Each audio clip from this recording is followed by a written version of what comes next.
আসসালামু আলাইকুম রহমতুল্লাহ। Welcome to everyone. জেএসসি স্টুডেন্টদের প্রথম অধ্যায়, বিজ্ঞান বইয়ের প্রথম অধ্যায়টা যখন তারা বইটা হাতে নিয়ে খুলে দেখে, তখন তাদের যে অধ্যায়টাকে পড়তে হয় বা যে জিনিসগুলো সম্পর্কে জানতে হয় সেটা হচ্ছে প্রাণী জগৎ এবং শ্রেণীবিন্যাস। এটাকে আমরা যদি ইংরেজিতে করি তাহলে হচ্ছে অ্যানিম্যাল কিংডম অ্যান্ড ক্লাসিফিকেশন। এই যে দুইটা শব্দ, এই দুইটা শব্দকে যদি আমি ক্লাস 8-এর স্ট্যান্ডার্ডে চিন্তা করি, তাহলে এইখানে একটা স্টুডেন্টকে ইট ইজ এক্সপেক্টেড যে ও যখন অধ্যায়টা পড়বে, মানে একটা স্ট্যান্ডার্ড 8 লেভেলের একটা স্টুডেন্ট যখন অধ্যায়টা পড়বে, সে প্রাণী জগতের পর্বগুলোর নাম জানবে এবং এই পর্বগুলোর নাম করার পেছনে বা এই পর্বগুলোর অধীনে যে সকল প্রাণীগুলো আছে সেগুলোকে চিনবে। আমি চেষ্টা করব এই অধ্যায়টাকে সম্পূর্ণভাবে তুলে ধরা। এটা JSC chapter 1 animal kingdom and ক্লাসিফিকেশনের টিউটোরিয়াল। আমি এর আগে যতগুলো চ্যাপ্টার আপলোড করেছি, এটা যদিও আমি পরে আপলোড করেছি, এর আগের অনেকগুলো চ্যাপ্টার যেগুলো গুরুত্বপূর্ণ অধ্যায় মনে হয়েছে আমার কাছে, যেমন রাসায়নিক বিক্রিয়া, চলতরিৎ, অম্লক্ষারক লবণ, পরমাণুর গঠন, পদার্থের গঠন, এই জিনিসগুলো নিয়ে আমি আগে আপলোড করেছি এবং এই ভিডিওটাতে আমি চেষ্টা করব প্রথম অধ্যায়ের মধ্যে বইয়ের যতটুকু অংশ আলোচনা করা আছে স্ট্যান্ডার্ড 8 লেভেলে সেইটুকুকে এক্সপ্লেইন করার। একটু যদি আমি প্রথমে চিন্তা করি যে এই পৃথিবীতে কতগুলো, মানে কত লক্ষ প্রাণী প্রজাতি আছে, কত লক্ষ উদ্ভিদ প্রজাতি আছে, এটার অ্যাপ্রক্সিমেট হিসাব ওইরকম ভাবে এক্স্যাক্টলি বই এইভাবে আছে যে প্রায় 4.5 লক্ষ উদ্ভিদ প্রজাতি এবং 15 লক্ষেরও বেশি প্রাণী প্রজাতি আছে।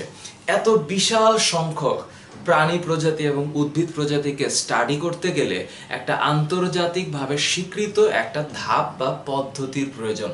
সেই ধাপ বা পদ্ধতিকে বলা হয় শ্রেণীবিন্যাস এবং এই শ্রেণীবিন্যাসটার যার কারণে হয়েছে তার নামটা মনে রাখতে হবে, সুইডিশ প্রকৃতি বিজ্ঞানী ক্যারোলাস লিনিয়াস।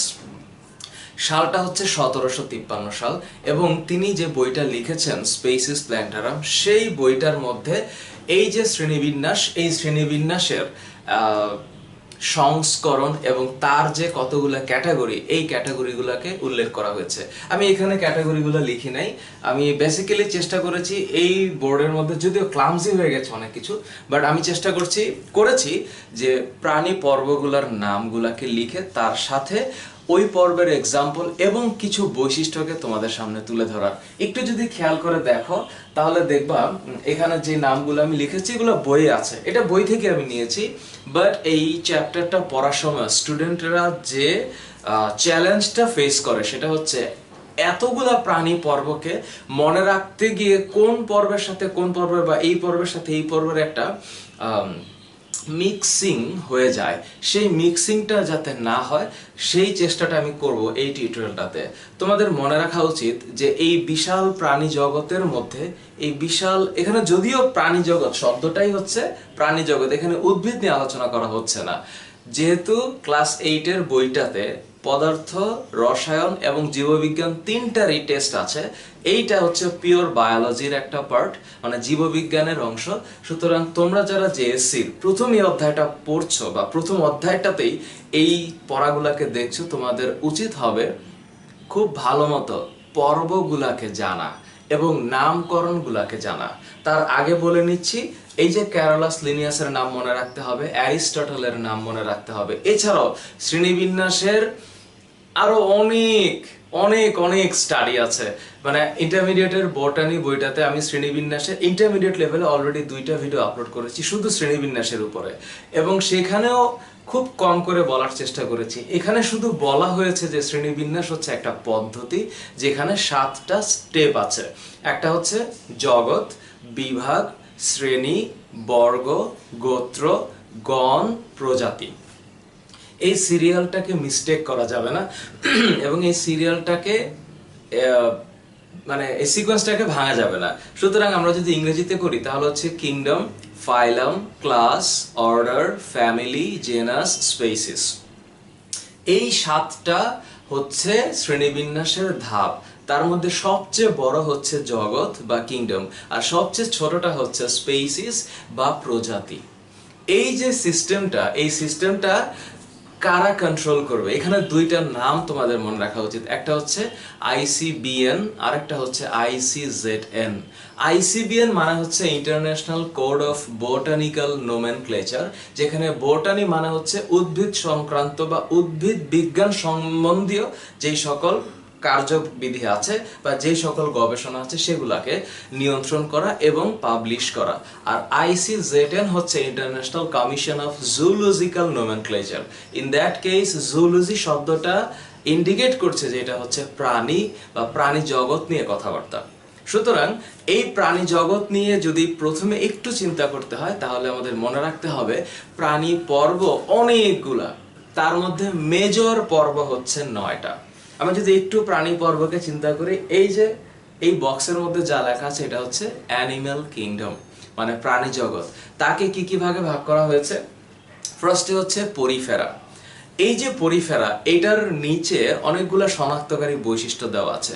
এই বৈশিষ্ট্যগুলোকে পড়ে এটা বুঝতে হবে এটা পরিফেরা, অর্থাৎ পোর্স মানে ছিদ্র, ফেরাস মানে বহন করা, অর্থাৎ এই সকল প্রাণীর দেহে ছিদ্র থাকবে এবং কি কি বৈশিষ্ট্য থাকবে তা আমি একটু পরে ব্যাখ্যা করছি। তাহলে নামগুলো একটু বলে নেই, তোমাদের মনে রাখাই উচিত। একটা হচ্ছে Porifera, Cnidaria, Platyhelminthes, nematoda, Annelida, arthropoda, mollusca, Echinodermata, chordata.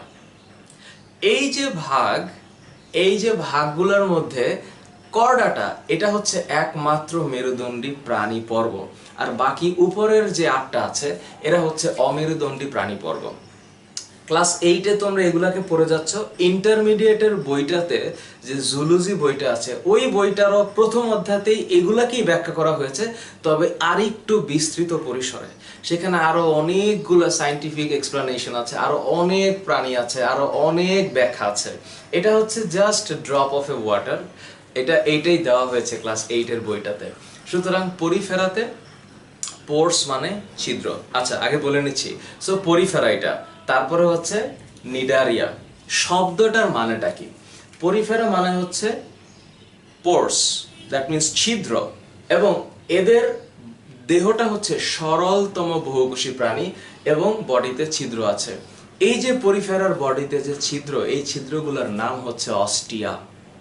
এবং এই প্রাণীগুলোর মধ্যে খুবই পরিচিত এক্সাম্পল হচ্ছে স্পঞ্জিলা ফ্রাজিলিস।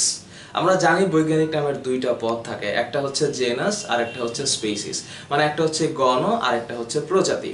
তাহলে এটা হচ্ছে স্পঞ্জিলা মানে স্পঞ্জ, সামুদ্রিক স্পঞ্জ। এদের বডিতে ছিদ্র আছে, সরলতম বহুকোষী প্রাণী, কিন্তু কোনো জটিল টিস্যু নাই এদের ভিতরে।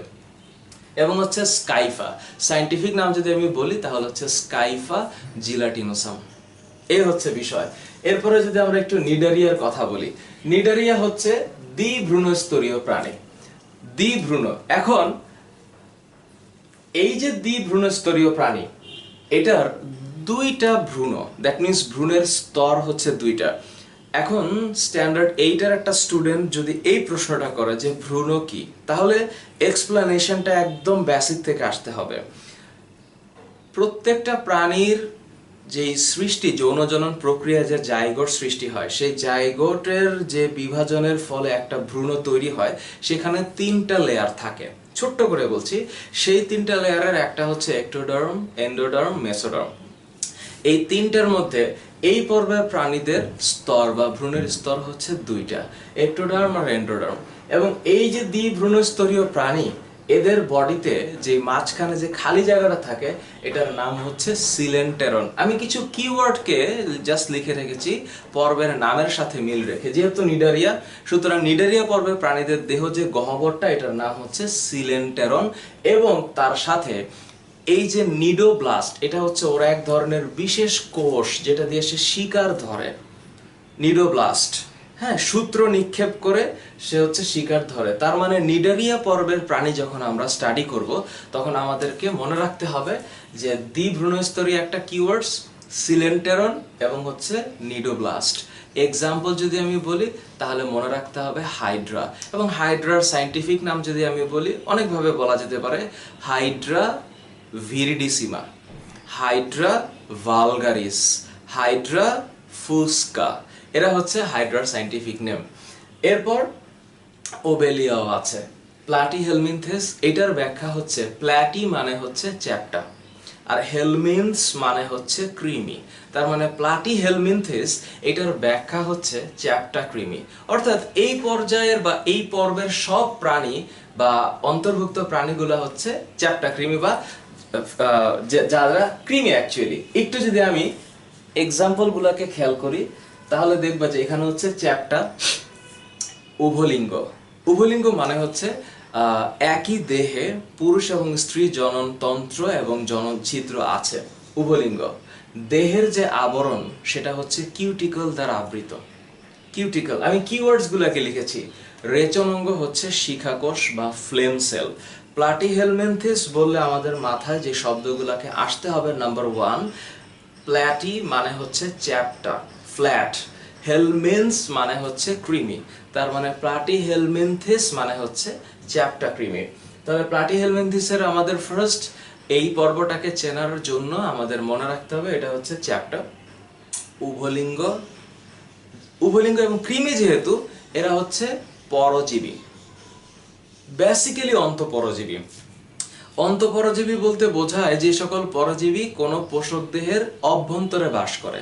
আমরা যেমন যোগ চিনি, হ্যাঁ, ইভেন উকুন কি আমাদের মনে রাখতে হবে। উকুন কই থাকে? মাথার স্ক্যাল্পে, মানে মাথার যে করটিকা তার উপরের যে চামড়া সেখানে থাকে এবং সেখান থেকে সে পুষ্টি গ্রহণ করে। এটা একটা বহিঃপরজীবী। কিন্তু কৃমি কিন্তু থাকে দেহের ভিতরে, এবং কৃমি নিয়ে যে পড়াশোনা আছে, কত ধরনের যে কৃমি আছে তা বলে শেষ করা যাবে না। এখানে শুধু এক্সাম্পলে গোল কৃমি, যকৃত কৃমি আর ফিতা কৃমির কথা বলা হয়েছে। যকৃত কৃমি এটা হচ্ছে সায়েন্টিফিক নাম হচ্ছে ফ্যাসিওলা হেপাটিকা, আর এই যে ফিতা কৃমি এটা হচ্ছে টিনিয়া সোলিয়াম। সো এরা প্রত্যেকটা সায়েন্টিফিক নামেরই দুইটা পার্ট থাকে, একটা জেনাস আর একটা স্পেসিস, মানে একটা গণ আর একটা প্রজাতি। সো প্লাটিহেলমিনথেসে আমাদের মনে রাখতে হবে চ্যাপ্টা, উভলিঙ্গ, কিউটিকল আছে, পরজীবী এবং রেচনাঙ্গ শিখাকোষ। তাহলে প্লাটিহেলমিনথেস আমরা পারবো। প্লাটিহেলমিনথেসের পরে আমাদের পড়তে হবে নেমাটোডা। ওয়েল, নেমাটোডা মানে হচ্ছে, শব্দটা আসছে নেমাটোস থেকে। নেমাটোস মানে হচ্ছে সুতা, দেখতে সুতার মতো নলাকার। এই জন্য নেমাটোডার প্রথম যে বৈশিষ্ট্য এটা হচ্ছে নলাকার। এবং নলাকারের পরে এইখানে একটা শব্দ দেওয়া আছে এটি। এটি মানে হচ্ছে, আসলে আমি এটা শর্ট করে লিখেছি, এটা হচ্ছে অ্যালিমেন্টারি ট্র্যাক্ট। অ্যালিমেন্টারি ট্র্যাক্ট মানে হচ্ছে পৌষ্টিকতন্ত্র, অর্থাৎ নেমাটোডার পৌষ্টিকতন্ত্র সম্পূর্ণ। বাট এইখানে মনে রাখতে হবে এই যে কৃমিগুলা, এটার মধ্যেও কিন্তু কৃমি আছে, এই নেমাটোডাও সব কৃমি। তো নলাকার থাকবে, এদের পৌষ্টিকতন্ত্র সম্পূর্ণ থাকবে, বাট ওদের যে শ্বসনতন্ত্র এবং সংবহনতন্ত্র এটা থাকবে না। শ্বসনতন্ত্র থাকবে না, সংবহনতন্ত্র থাকবে না। এবং এরা হচ্ছে একলিঙ্গ, অর্থাৎ পুরুষ দেহ এবং স্ত্রী দেহটা আলাদা। বাট প্লাটিহেলমিনথেস ছিল হচ্ছে বাইসেক্সুয়াল, মানে উভলিঙ্গ, কিন্তু এটা হচ্ছে ইউনিসেক্সুয়াল, অর্থাৎ একটা পুরুষ কৃমি, পুরুষ গোল কৃমি আর একটা স্ত্রী গোল কৃমি সম্ভব। কিন্তু প্লাটিহেলমিনথেসে যকৃত কৃমি, ফিতা কৃমির মধ্যে একটাই body, that is the difference. সুতরাং এইটা একটু মনে রাখতে হবে যে এলিমেন্টারি ট্র্যাক্ট এটা সম্পূর্ণ, সংবহনতন্ত্র, শ্বসনতন্ত্র নাই, এক লিঙ্গ। এক্সাম্পল কি? গোলকৃমি। গোলকৃমির সায়েন্টিফিক নেম হচ্ছে অ্যাসকারিস লাম্ব্রিকয়েডাস, আর ফাইলেরিয়া কৃমি হচ্ছে এশেরেশিয়া ব্যানক্রফটি। হ্যাঁ, একটু বড় বড় নাম, সায়েন্টিফিক নাম, যদি আমি এগুলা লিখি নাই, এটা আসলে এই সায়েন্টিফিক নামগুলা স্ট্যান্ডার্ড 8 লেভেলে এখন লিখতে চাচ্ছি না আমি। এটা ইন্টারমিডিয়েটে যখন জুলজি বইয়ের প্রথম অধ্যায়টাকে আপলোড করব, তোমাদের যদি বড় ভাইয়া বা আপু থেকে থাকে, ক্লাস 8 এর জন্য বলছি, তোমরা একটু তাদের জুলজি মানে ইন্টারমিডিয়েটের জীববিজ্ঞানের দ্বিতীয় পত্রের প্রথম অধ্যায়টাকে একটু খেয়াল করে দেখো, যে সেখানে সবগুলা সায়েন্টিফিক নেম দেওয়া আছে। তো এই জন্য আমি এখানে বাংলায় লিখেছি তোমাদের জন্য, একটু মনে রাখার চেষ্টা করো কোন প্রাণীটা কোন পর্বে। অ্যানেলিডা। তো এখন এই যে গোলকৃমি এবং হচ্ছে ফাইলেরিয়া কৃমি, এরা নেমাটোডার অন্তর্গত। এবার যদি আমি অ্যানেলিডার কথা চিন্তা করি, অ্যানেলিডার শব্দটা আসছে অ্যানুলাস থেকে। অ্যানুলাস মানে হচ্ছে রিং, দেখতে রিং এর মতো, এবং বডিতে হচ্ছে খন্ড খন্ড খন্ড খন্ড থাকবে। তো অ্যানেলিডার মধ্যে এরাও নলাকার, কিন্তু দেহ হচ্ছে খণ্ডায়িত। খণ্ডায়িত দেহের মধ্যে যে বিশেষ ধরনের কোষটা থাকে সেটা হচ্ছে নেফ্রিডিয়া, এবং ওদের যে খণ্ড, সেই খণ্ডগুলাকে বলা হয় সিটা। যে সিটাটা কেঁচোর থাকে কিন্তু জোকের কিন্তু থাকবে না। সুতরাং সিটা থাকবে, যে সিটাটা তাদেরকে চলাচলে সহায়তা করবে, চলাচলে সহায়তা করবে। সুতরাং অ্যানেলিডার বৈশিষ্ট্যের মধ্যে কিওয়ার্ডসে আমরা প্রথমে চিন্তা করব এটা নলাকার, দেহ খণ্ডায়িত, দেহের মধ্যে নেফ্রিডিয়া থাকে এবং দেহের মধ্যে সিটাও থাকে। সেই সিটাটা একে চলতে সহায়তা করে। যেমন এক্সাম্পল হচ্ছে কেঁচো, জোক। কেঁচোর যদি সায়েন্টিফিক নাম বলি তাহলে হবে ফেরেটিমা পোস্থামা, আর জোক যদি বলি তাহলে হচ্ছে হিরোডো মেডিসিনালিস। আছে বইয়ের মধ্যে, তোমরা সায়েন্টিফিক নাম চাইলে এমনিতেই পাবে, ইভেন গুগল করলেও পাবে। Everything is accessible if you just want to know. That is কেঁচো এবং জোক, এই দুইটা অ্যানেলিডা পর্বের নাম মনে রাখতে হবে, কোন প্রাণী কোন পর্বের।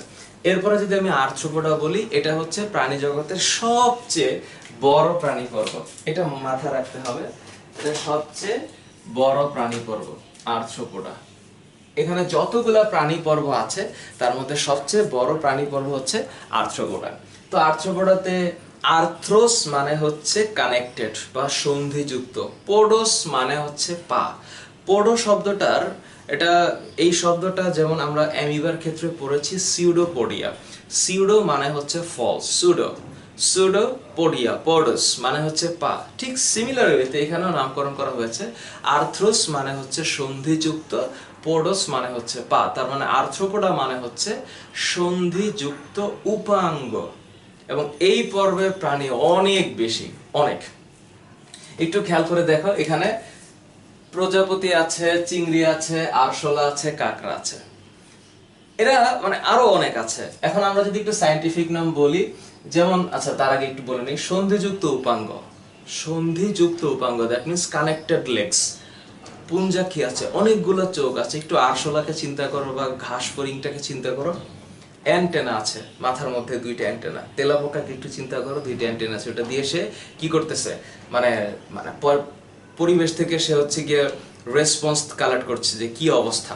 তারপর হচ্ছে কাইটিন থাকে, কাইটিন মানে হচ্ছে খন্ড খন্ড শক্ত আবরণ দেহের বাইরে। এবং এইখানে হিমোসিল একটা শব্দ মনে রাখতে হবে, হিমোসিল হচ্ছে একটা রক্তপূর্ণ দেহ গহ্বর। হ্যাঁ, তোমাদের এটা আর্থ্রোপোডা পর্বের প্রাণীর একটা বিশেষ বৈশিষ্ট্য এই হিমোসিল। সো এই হিমোসিলের বৈশিষ্ট্যটা যদি আমি এক্সপ্লেন করি, শর্ট করে বলি, রক্তপূর্ণ দেহ গহ্বরকে হিমোসিল বলে, এবং আরশোলা বা আর্থ্রোপোডা পর্বের প্রাণীর যে রক্ত, এটার নাম হচ্ছে হিমোলিম্ফ, হিমোলিম্ফ। সুতরাং আর্থ্রোপোডা পর্বের প্রাণী স্টাডি করলে আমাদেরকে কি কি কিওয়ার্ডস মনে রাখতে হবে? সন্ধিযুক্ত উপাঙ্গ, পুঞ্জাক্ষী, অ্যান্টেনা, কাইটিন, হিমোসিল, এগুলো মনে রাখতে হবে। This words are related with arthropods. Example হচ্ছে প্রজাপতি, চিংড়ি, আরশোলা, কাঁকড়া, এরকম অভাব নাই, হাজার হাজার উদাহরণ দেওয়া যাবে।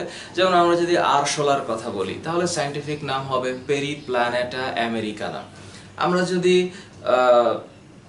ঘাসফড়িং এর কথা বলি তাহলে হবে পইকেলোসেরাস পিকটাস। মৌমাছির কথা বলি তাহলে হবে এপিস ইন্ডিকা। তো এরকম ভাবে আমরা অনেক সায়েন্টিফিক নাম বলতে পারবো, কিন্তু স্ট্যান্ডার্ড 8-এ তোমরা যদি সায়েন্টিফিক নামগুলোকে একটু জানার আগ্রহ থেকে থাকে তাহলে অ্যাটলিস্ট 2-3টা করে সায়েন্টিফিক নাম প্রত্যেক প্রাণী পর্বের একটু নোট করে রাখবা, হোপফুলি তোমার কাজে দিবে। মোলাস্কা শব্দটা হচ্ছে মোলাস্কাস, দ্যাট মিনস ওর দেহের বাইরে একটা শক্ত আবরণ থাকবে কিন্তু ভিতরে থাকবে নরম মাংস, সেটাই হচ্ছে মোলাস্কা। সুতরাং এটার আমরা যদি এটা চিন্তা করি, প্রপার্টিস চিন্তা করি, নরম দেহ হবে কিন্তু দেহের বাইরে যে আবরণ থাকবে সেই খোলসটা হবে শক্ত, খোলসটা হবে শক্ত। যেমন আমরা জানি যে শামুক এবং ঝিনুকের বাইরে যেটা শক্ত আবরণ থাকে এটার নাম হচ্ছে মেন্টাল। সো এটা থাকতে হবে। এদের পেশিবহুল পা থাকবে, স্ট্রং লেগস, এবং ফুসফুস বা ফুলকা থাকবে। যেমন আমরা যদি একটু শামুক ঝিনুকের কথা বলি, শামুক, এবং যদি আমরা আপেল শামুকের কথা বলি তাহলে সায়েন্টিফিক নাম হবে পাইলা গ্লোবোসা, পাইলা গ্লোবোসা। আর ঝিনুকের ক্ষেত্রে হবে লেমিলিডেন্স মার্জিনালিস, লেমিলিডেন্স মার্জিনালিস। তাহলে একটু খেয়াল করো, মোলাস্কা পর্বে প্রাণীদের দেহ নরম, শক্ত খোলস, পেশিবহুল পা এবং ফুসফুস বা ফুলকা থাকবে। শামুক, ঝিনুক হচ্ছে এক্সাম্পল। মোলাস্কা, তাহলে মোলাস্কা হচ্ছে শক্ত আবরণে আবৃত নরম দেহ। একাইনোডার্মাটা শব্দটার ব্যাখ্যা হচ্ছে একাইনাস ডার্মাস। একাইনাস মানে হচ্ছে কাটা, ডার্ম মানে হচ্ছে ত্বক, তার মানে এদের দেহে কাটা থাকবে। একটু ব্যাখ্যাগুলো কি কি? এদের দেহ কাটাযুক্ত, 5 ভাগে ভাগ করা যাবে এদের দেহকে, এবং দেহে পানি সংবহন আছে, তার সাথে অনির্ণেয় মাথা, মানে একটা পরিণত প্রাণীকে দেখলে তার মাথাটা কোনটা এটাকে আইডেন্টিফাই করাটা খুব দুষ্কর একানোডার্মাটা পর্বের প্রাণীদের ক্ষেত্রে। কিন্তু দেহের মধ্যে কাটা থাকবে, দেহটাকে 5 ভাগে ভাগ করা যায়। যেমন তোমরা যদি একটু তারা মাছের, স্টার ফিশের দিকে তাকাও, 5টা ভাগ আছে, এবং এটার সাইন্টিফিক নাম হচ্ছে অ্যাস্টেরিস রুবেন্স। সেই তারা মাছ একানোডার্মাটা, বডিতে অনেক কাটা আছে, পানি সংবহন তন্ত্র আছে, অনির্ণেয় মাথা থাকবে, মানে মাথাটাকে আইডেন্টিফাই করা যাবে না। তো এরকম এক্সাম্পল তারা মাছ এবং সমুদ্র শসা। সমুদ্র শসা এটা একটা প্রাণী। এরপরে আমরা যে জিনিসটাকে নিয়ে এতক্ষণ আলোচনা করেছি সেগুলো হচ্ছে সবাই অমেরুদণ্ডী বা নন কর্ডেট। আমরা যদি কর্ডেট নিয়ে আলাপ করি তাহলে আলাপ করতে হবে কর্ডাটা। সো কর্ডাটা মানে হচ্ছে যাদের দেহের পশ্চাৎ দেশে, দেহের পিছনে, আমাদের দেহে যেমন মেরুদণ্ড আছে ঠিক তেমন যাদের দেহে মেরুদণ্ডটা থাকবে তারাই হচ্ছে কর্ডাটা পর্বের অন্তর্গত প্রাণী পর্ব।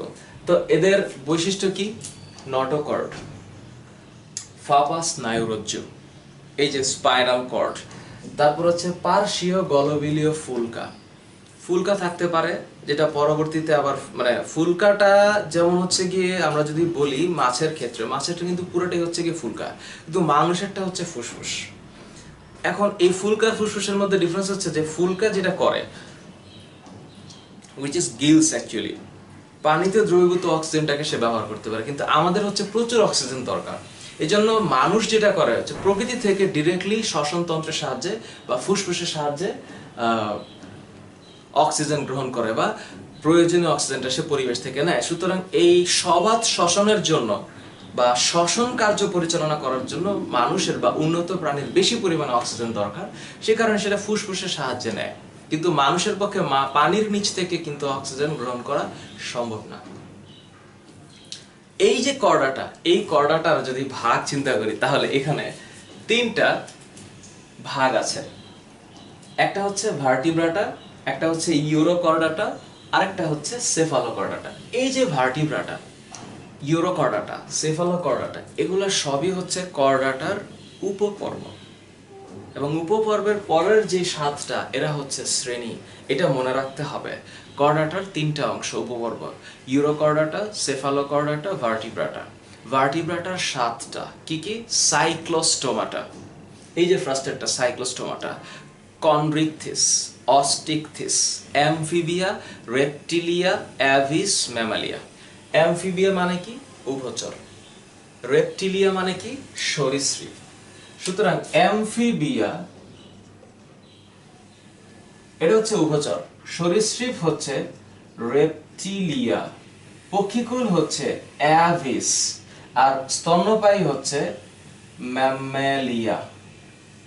নাম দেখেই কিন্তু এগুলাকে আন্দাজ করা যাচ্ছে যে এদের বৈশিষ্ট্য কি হবে।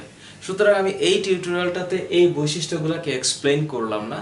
তোমরা একটু উভচর প্রাণীর বৈশিষ্ট্য কি হবে, সরীসৃপের বৈশিষ্ট্য কি হবে, এক্সাম্পল কি হবে, এটা আমার মনে হয় তোমাদের কাছে একটা স্ট্যান্ডার্ড 8 লেভেলের স্টুডেন্টের কাছে কোনো বিষয় হওয়ার কথা না। আমি এই পুরো চ্যাপ্টারটাও তার কাছে কোনো প্রবলেম হওয়ার কথা না, যদি সে একটু মনোযোগ দিয়ে প্রাণী পর্বগুলোকে পড়ার চেষ্টা করে। আই হোপ এখানে কোনো প্রবলেম থাকারই কথা না। তার মানে সাইক্লোস্টোমাটা, এগুলোকে আমি একটু এক্সাম্পলগুলোকে বলে দিচ্ছি, লিখে রেখেছি, কারণ সাইক্লোস্টোমাটার এক্সাম্পল হচ্ছে পেট্রোমাইজন। এগুলো মাছের মতো দেখতে, যেগুলোর আইস বা পাখনা নাই কিন্তু লম্বা দেহ, গলীয় মুখতল আছে। একটু পেট্রোমাইজনের চিত্রটা বয়ে দেওয়া আছে, একটু দেখো কেমন মাছের মতো। এবং এরা ভার্টিব্রাটার আন্ডারে কেন বলছি, কারণ এই যে 2টা প্রাণী পর্ব যে আছে না, এই 2টা প্রাণী পর্ব কিন্তু কখনোই মেরুদণ্ডে পরিণত হয় না, এদের সারা জীবন নটোকর্ড থাকে।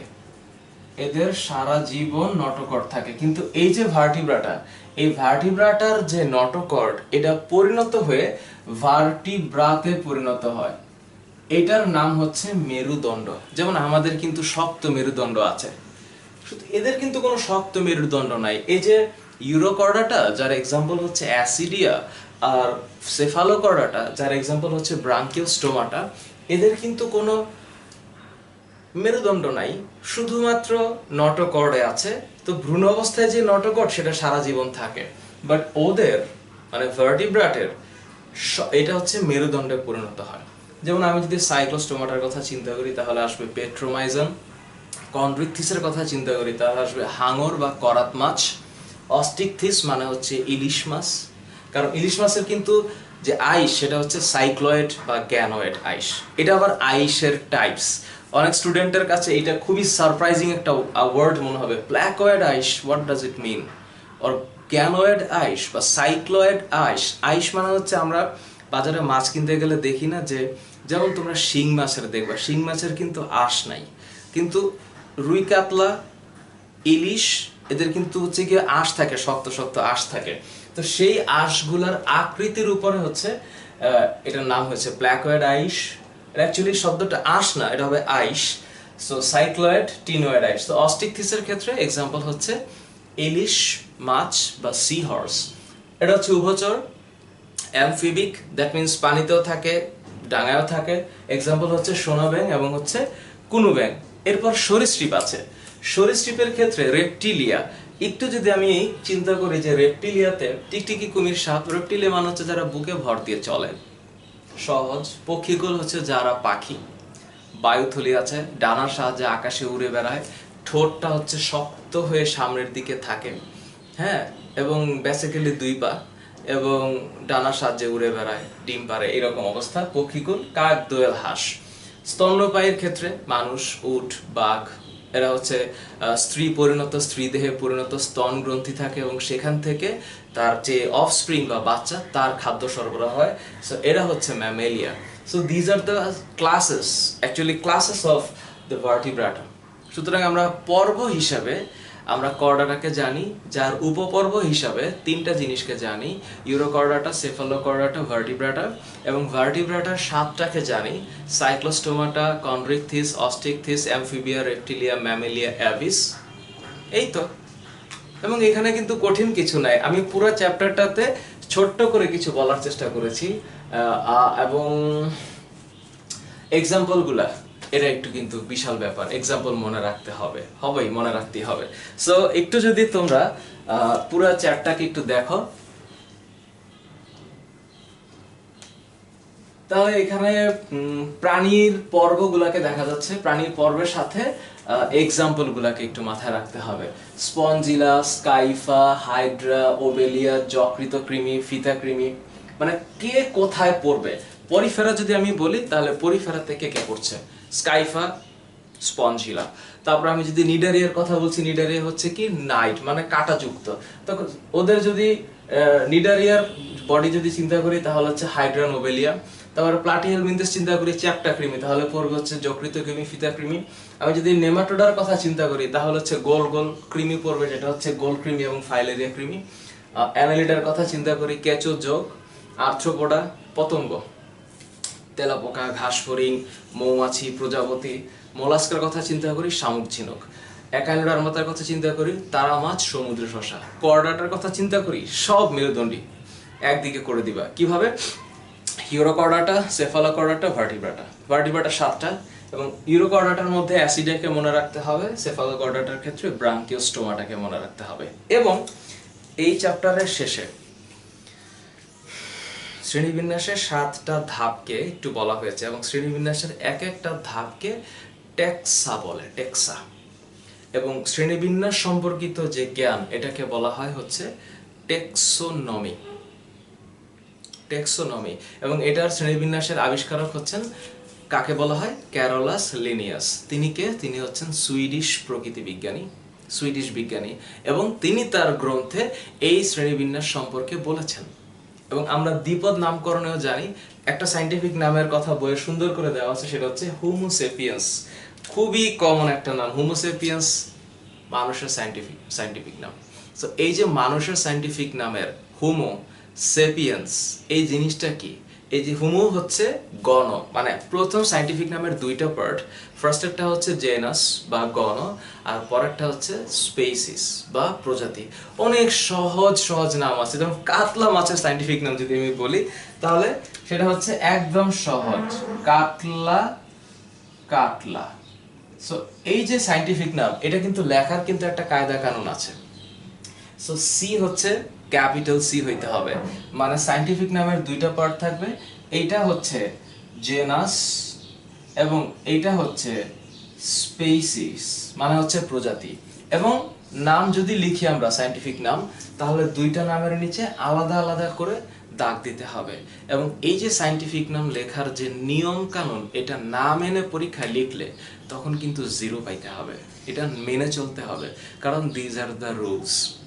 সুতরাং আমরা একটু চিন্তা করি, ইলিশের চিন্তা করি। ইলিশের সায়েন্টিফিক নাম হচ্ছে তেনুয়ালোসা ইলিশা। সো তেনুয়ালোসার ক্ষেত্রে কি হবে? তেনুয়ালোসাটা হচ্ছে জেনাস, ইলিশাটা হচ্ছে স্পেসিস। সুতরাং এটা হচ্ছে তেনুয়ালোসা ইলিশা।